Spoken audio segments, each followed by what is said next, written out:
essa escalação antes do jogo, né?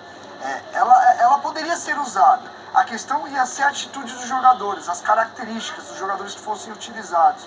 E realmente a coisa não deu certo, a coisa degringolou no lado do Gabriel e teve muito a leitura ali do Dorival para explorar essa questão. Vamos dar uma olhada nos vídeos que eu acho que fica mais fácil para você que está em casa observar do que a gente está falando.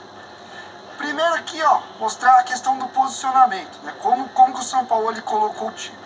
Linha de 4 normal, aqui no meio um triângulo, né, o 4-3-3 que a gente fala, e Bruno Henrique e Gabriel pelos lados, com o Pedro um pouco mais adiantado. Se a gente for pensar que os dois jogadores de beirada fizessem o trabalho de recomposição, como qualquer jogador faz, tudo bem, não acho que essa escalação é uma loucura. A minha questão é, quem você coloca? Porque no lado do Bruno Henrique, por que ele não sofreu tanto? Porque o Rafinha ele joga por trás, o Rafinha ele não sobe toda hora, ele não é um jogador de... Ele é mais um zagueiro na construção. Agora, no Caio Paulista a coisa pegou e pegou forte. O lateral esquerdo do São Paulo, ex-Fluminense, jogou muito por esse lado. E a gente viu um Gabriel que tentava baixar, mas às vezes não baixava. E um São Paulo explorando muito esse setor, gerando questões até de cobertura, o Fabrício Bruno tendo que sair para cobrir. Então o auxílio do Gabriel ali para o Wesley não foi legal, e o São Paulo explorou muito isso. Vamos vendo aqui mais uma construção. Olha onde está posicionado o Gabriel, e aí a gente tem que entender o que o treinador pediu. Era para posicionar por dentro, ou era para ele fechar e acompanhar o lateral? O que foi combinado antes? O que foi treinado? Essa é uma questão que a gente precisava ter essa resposta, e não teve. Olha como o São Paulo vai trabalhando toda a jogada por um lado, para inverter rapidinho, e aí é o que eu falo. Viu que a bola inverteu, Gabriel? Encurta. Acelera isso daí, meu. Olha como a corrida dele, a corrida correta na diagonal para fechar o espaço, mas ele poderia chegar em mais intensidade aqui em cima do Caio. Olha como a jogada desenrola, e olha como aqui já gera. Ó, o Wesley tendo que sair, Fabrício Bruno tem que fazer a cobertura, e aí já tem no mano no lado oposto. Então, olha como o São Paulo explorou muito essa questão das subidas ou não do Gabriel. Olha como o Wesley ainda tenta voltar, tá no mano aqui o Caleri, uma das grandes chances do jogo, e aí tem a finalização. Mais uma vez, olha o trabalho do São Paulo, olha o movimento do Gabriel. É muito essa questão, eu não quero individualizar, porque ele teve sim um ponto aí que ele poderia ter dado mais em alguns momentos. Mas a ordem era ficar para segurar o lateral do São Paulo ou era para acompanhar até o final? Essa é uma questão. Olha o Caio Paulista, isso já era sabido antes do jogo. Olha o que a gente falou, Rafinha por trás, trabalhando por trás como zagueiro, e olha o Caio Paulista como ele vai se embora. A ideia é essa, quem abre o campo lá do outro lado é o Wellington Rato. São Paulo tem jogado assim há muito tempo. Olha como o São Paulo vai rodando bem a bola, vai tentando fazer esse trabalho e daqui a pouco vai achar o Caio Paulista. Gabriel, mais uma vez, ó, fechadinho por aqui ele até retornou, tá correto. Mas aí chega um momento, São Paulo vai desenvolver toda a jogada e foi. Aí aqui a gente já tem, ó, o Nestor vindo com o Wesley, o Caleri com o Fabrício Bruno, e olha o Caio Paulista como é que ele tá aqui.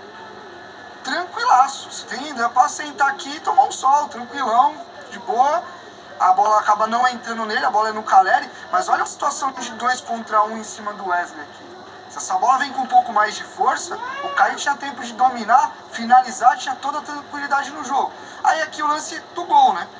São Paulo sai de uma região de pressão, muito bem o São Paulo aqui nesse posicionamento, ó. O Flamengo fecha ali no lado da bola e aí tem invertida. No momento que tem invertida, olha onde está o Gabriel. O Gabriel tá fechado com o time no lado da bola, por isso que eu tenho falado. Isso é uma ordem, isso é algo que tinha que ser pré-estabelecido. No momento que o São Paulo tira a bola da pressão, olha o corredor. Olha o movimento todo da linha defensiva do Flamengo tendo que balançar para esse lado para fechar. Olha como o Caio vem, olha o movimento do Nestor, partidaça do Nestor. Inclusive, acertou demais o Dorival. Nestor ataca as costas do Wesley que saiu, gera todo o movimento. E aqui a gente tem que falar também, né? Aí, gente do céu, o Ayrton Lucas nesse lance aqui é sacanagem. Ele deu uma largada no lance, não tem falta, não tem nada, tem um contato, ele se joga, ele não pressiona o Caleri, ele poderia até ter perdido a disputa no alto. O Caleri é muito bem de cabeça, mas tem que pressionar, tem que colocar alguma dificuldade, e não foi o que aconteceu. Então, essas escolhas, a postura do time, a não organização, coletivamente, mais uma vez, o Flamengo não existiu. E por mais que tenha mais individualidades, mais qualidade, a gente viu o time mais estruturado, o time coletivamente mais sustentado levar a vantagem no Maracanã.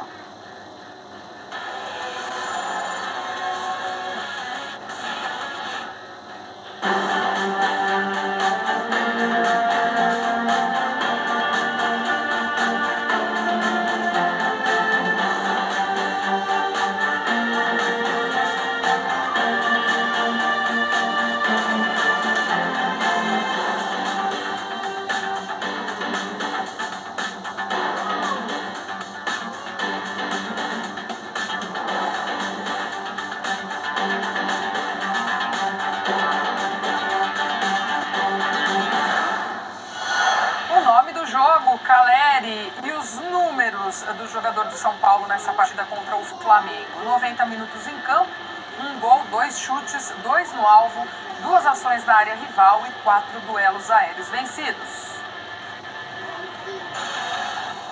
Este segmento é oferecido por Betfair.net. Com Betfair, o jogo é outro.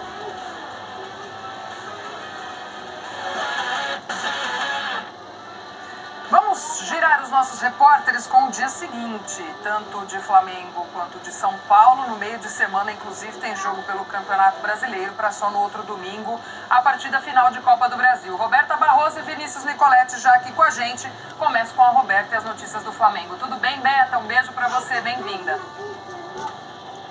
Tudo bem, Glaucia? Obrigada. Beijo pra você, Nicolete, Renato, também pro Fã de Esporte. A gente tá aqui na porta do Ninho do Urubu. O Flamengo treinou na parte da manhã, depois dessa derrota por 1-0 para o São Paulo nesse primeiro jogo da final da Copa do Brasil. O Flamengo que agora precisa vencer por 2 gols de diferença para conquistar o pentacampeonato. A situação ficou mais complicada. A gente tá aqui desde cedo, mas o clima é bem tranquilo, ainda com as grades em frente ao Ninho do Urubu. Essas grades foram colocadas depois da derrota para o Atlético Paranaense pelo Campeonato Brasileiro no meio da semana e continuam aqui mesmo por questão de segurança. O Flamengo fez um treino regenerativo na parte da manhã. O Gabigol, vale a gente reforçar, ele deixou o campo no segundo tempo, sentiu a coxa e a princípio foi apenas um desconforto. Ele participou desse treino regenerativo e lembrando que ele deixou o gramado com muitas vaias no Maracanã. E também vale a gente destacar aqui que o Gabigol, depois do jogo, ele fez questão de passar ali na sala de coletiva do técnico Dorival Júnior, chamou o treinador e mandou um beijo para o Dorival Júnior. E isso repercutiu bastante, essa atitude do Gabigol logo depois da partida. Bom, em relação ao time, né, o Gabigol, só uma coisa, ele tá fora desse próximo compromisso contra o Goiás, quarta-feira, pelo Campeonato Brasileiro, porque ele foi expulso no último jogo, então tem a semana toda para se preparar para a segunda partida dessa final da Copa do Brasil. Arrascaeta e Luiz Araújo, eles têm lesões musculares, seguem trabalhando à parte com fisioterapeutas. O planejamento do Flamengo é tentar contar com esses atletas para o jogo de volta no domingo, mas ainda fica a dúvida se eles terão condições, de fato, se eles vão conseguir jogar. Ontem, depois do jogo, a Arrascaeta até fez um post nas redes sociais falando que ainda acredita, faltam 90 minutos. O Gabigol também fez esse post dizendo que faltam 90 minutos, então todo mundo tentando acreditar. Mas, de fato, a crise está aqui rondando o Ninho do Urubu. O Flamengo pressionado, assim como o técnico Sampaoli. Ele até admitiu que está tentando implementar a ideia dele, mas ainda não conseguiu colocar o DNA nesse time do Flamengo. Mas ontem, na zona mista, o vice de futebol Marcos Braz garantiu que o Sampaoli segue no comando do time, pelo menos até esse próximo jogo no domingo. Então o Braz chega agora nesse Sport Center. Agora, a gente chegar e botar só na conta de A, B ou C, eu acho que não é justo, eu acho que não procede. E domingo a gente vai pro Morumbi com a história do Flamengo, com a grandeza do Flamengo para tentar reverter esse quadro e, claro, com o São Paulo de técnico. Tá aí então, Marcos Braz. Sampaoli segue ainda no comando do Flamengo, mas esse ciclo parece que está chegando de fato ao fim. O Flamengo treina amanhã na parte da manhã e depois viaja para encarar o Goiás quarta-feira pelo Campeonato Brasileiro e no domingo esse segundo jogo, essa final da Copa do Brasil. Glaucia, Renato, volto com vocês. Obrigada, Beta. Beijo pra você, boa sequência. Já vou tocar a bola direto lá com o Vinícius Nicoletti, que está acompanhando essa segunda do São Paulo. Tudo bem, Nicoletti? Um beijo, bem-vindo. Tudo bem, Glaucia? Beijo pra você, abraço pro Renato, fã de esportes, pra Roberta lá no Rio de Janeiro. Pois é, um dia alegre para o São Paulino, mas sem aquele clima de oba-oba. Os jogadores do São Paulo e o próprio técnico Dorival Júnior fizeram questão de frear essa euforia. É uma vantagem, mas apenas uma pequena vantagem. Na história, sim, aí sim, uma grande vantagem, porque o Flamengo vai tentar o que ninguém conseguiu na história da Copa do Brasil. Nunca um mandante que perdeu o primeiro jogo conseguiu sair campeão. Isso aconteceu em 2 ocasiões, além desse jogo entre São Paulo e Flamengo, além dessa decisão. Aconteceu em 2016, quando o Grêmio bateu o Atlético do Mineirão, e em 2020, quando o Palmeiras venceu o Grêmio jogando em Porto Alegre. Nos 2 casos, o time que venceu a primeira partida acabou campeão. Então essa é a grande expectativa por aqui. O time já fez o treinamento nesta segunda-feira e agora começa a se preparar para a decisão, mas antes tem Campeonato Brasileiro, tem o Fortaleza quarta-feira também no estádio do Morumbi. E aí, pelo que a gente viu do desgaste dos jogadores, na entrevista coletiva do técnico Dorival Júnior, o São Paulo vai com um time inteiro reserva para esse confronto contra o Fortaleza, preservando os principais jogadores para a decisão da Copa do Brasil. São 2 jogos seguidos do São Paulo. Primeiro contra o Internacional, estava muito tempo sem jogar, então ele explicou, teve que escalar o time para dar ritmo nessa partida contra o Internacional, mas com chuva o time perdeu e depois a decisão foi muito desgastante. A gente viu alguns jogadores substituídos, caso do Rodrigo Nestor, do Lucas e o próprio Alisson, que saiu mancando, mas depois o técnico Dorival Júnior alertou que é apenas uma cãibra. Então vai ter esse tempo de recuperação e a ideia é chegar com energia total para a decisão da Copa do Brasil. Inclusive o Beraldo, que tomou o cartão amarelo, ele estava suspenso, mas o VAR avisou que o lance tinha sido com o Alisson, então o juiz, o Daronco, trocou o cartão amarelo e aí o Beraldo está livre. São Paulo pode ter time completo nesse confronto contra o Flamengo, a decisão da Copa do Brasil. São Paulo apostando no momento da equipe, na vontade extra dos jogadores de conquistar um título inédito e também, claro, na força do Morumbi, que tem feito a diferença nesta temporada de 2023. Glaucia. Boa, Nicoletti. Obrigada também pelas informações. Um beijo para você. Boa sequência por aí. Estou sentindo também no discurso dos colegas são paulinos, porque a gente comenta e conversa, Renato, um pouco disso que o Nicoletti falou, né? Claro que felizes, empolgados com a vantagem e com a vitória de ontem, mas ainda dando essa segurada, calma, tem um segundo jogo, sabe-se bem também do poderio que esse Flamengo tem e pode apresentar mais do que a gente tem visto. Agora, acho que pro lado de lá, sim, uma pressão muito maior e muito por conta do Sampaoli também. Ontem assisti os nossos companheiros no linha de passe desse pós-jogo, pessoal até, alguns deles até defendendo que talvez a demissão do técnico ao longo dessa semana fosse uma alternativa para mexer nesse Flamengo, porque desde o período em que ele está aí, não se vê evolução nesse time, né? Até ficou marcado muito a imagem daquela parada para água. Ah lá, ó, falei, ela chegou aqui, ó, em que o Dorival conversa com os seus jogadores, o Sampaoli tá ali, para lá e para cá, como sempre, na área técnica, e eu não me lembro quem falou, poxa, mas a gente já não vê o time mudar muita coisa. Naquele momento, alguma coisa que ele falasse poderia motivar esse Flamengo, que vê que o retorno não vem, então acho que vai ficar muito em cima disso também a discussão ao longo dessa semana, desse trabalho do Sampaoli. Nem sei até que ponto esse jogo contra o Goiás do Brasileiro também pode mexer ainda com esse ambiente, enfim. A situação é muito complexa e está muito claro que esculhambou. O que eu via antes desse... Eu vi muita gente falando assim, esse Flamengo do São Paulo, ele nunca teve ideia, nunca foi... Não, eu acho que em alguns momentos você enxergava a ideia, mas você não enxergava a execução. E aí por vários problemas, de verdade. Eu acho que pegar hoje e falar que o Flamengo é isso por conta do São Paulo, ele tá errado. Mas é também. Ele cometeu muitos erros.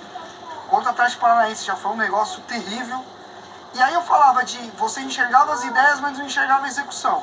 Agora você não enxerga nem as ideias. Agora a coisa realmente tá meio... O Flamengo hoje é um barco à deriva e a gente vê toda semana pacto dos jogadores, reunião, Fizeram uma reunião às vésperas dessa final sem ele. Só que coletivamente não existe o time. Realmente, ontem, mais uma vez, um time passivo sem a bola, com muita dificuldade para fazer o seu jogo fluir, para criar situações dentro da partida. E um São Paulo num outro ritmo, num outro nível de concentração. A gente tem informações de companheiros, eu sempre falo que a gente não tem um dia a dia. Eu olho para os jogos. Agora, a informação que além de tudo isso, o clima não existe de verdade. E assim, se vai demitir daqui uma semana, não sei, também não acho um absurdo demitir agora também não, porque não acho que em uma semana ele vai conquistar todo mundo vai passar a entender muito bem a ideia dele, executar muito bem.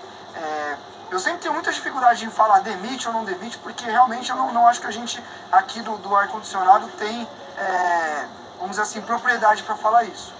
Mas esse é um dos casos que eu acho que mais virados que eu já vi, que não tem muito o que fazer. Agora, se vai ser antes, se vai ser depois, não sei. E o Gabriel passa lá, dá um beijo no Dorival, o que também aumenta a temperatura dessa situação. Eu diria que esse é um detalhezinho muito pequeno em tudo que está acontecendo.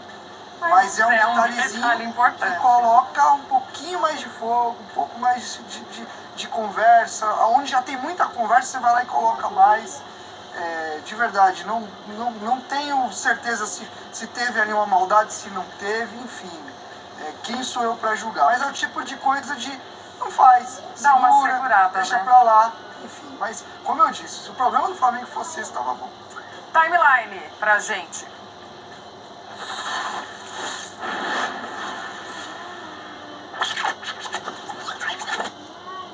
E com uma notícia que a gente não gostaria de dar. A tenista Bia Haddad passou por um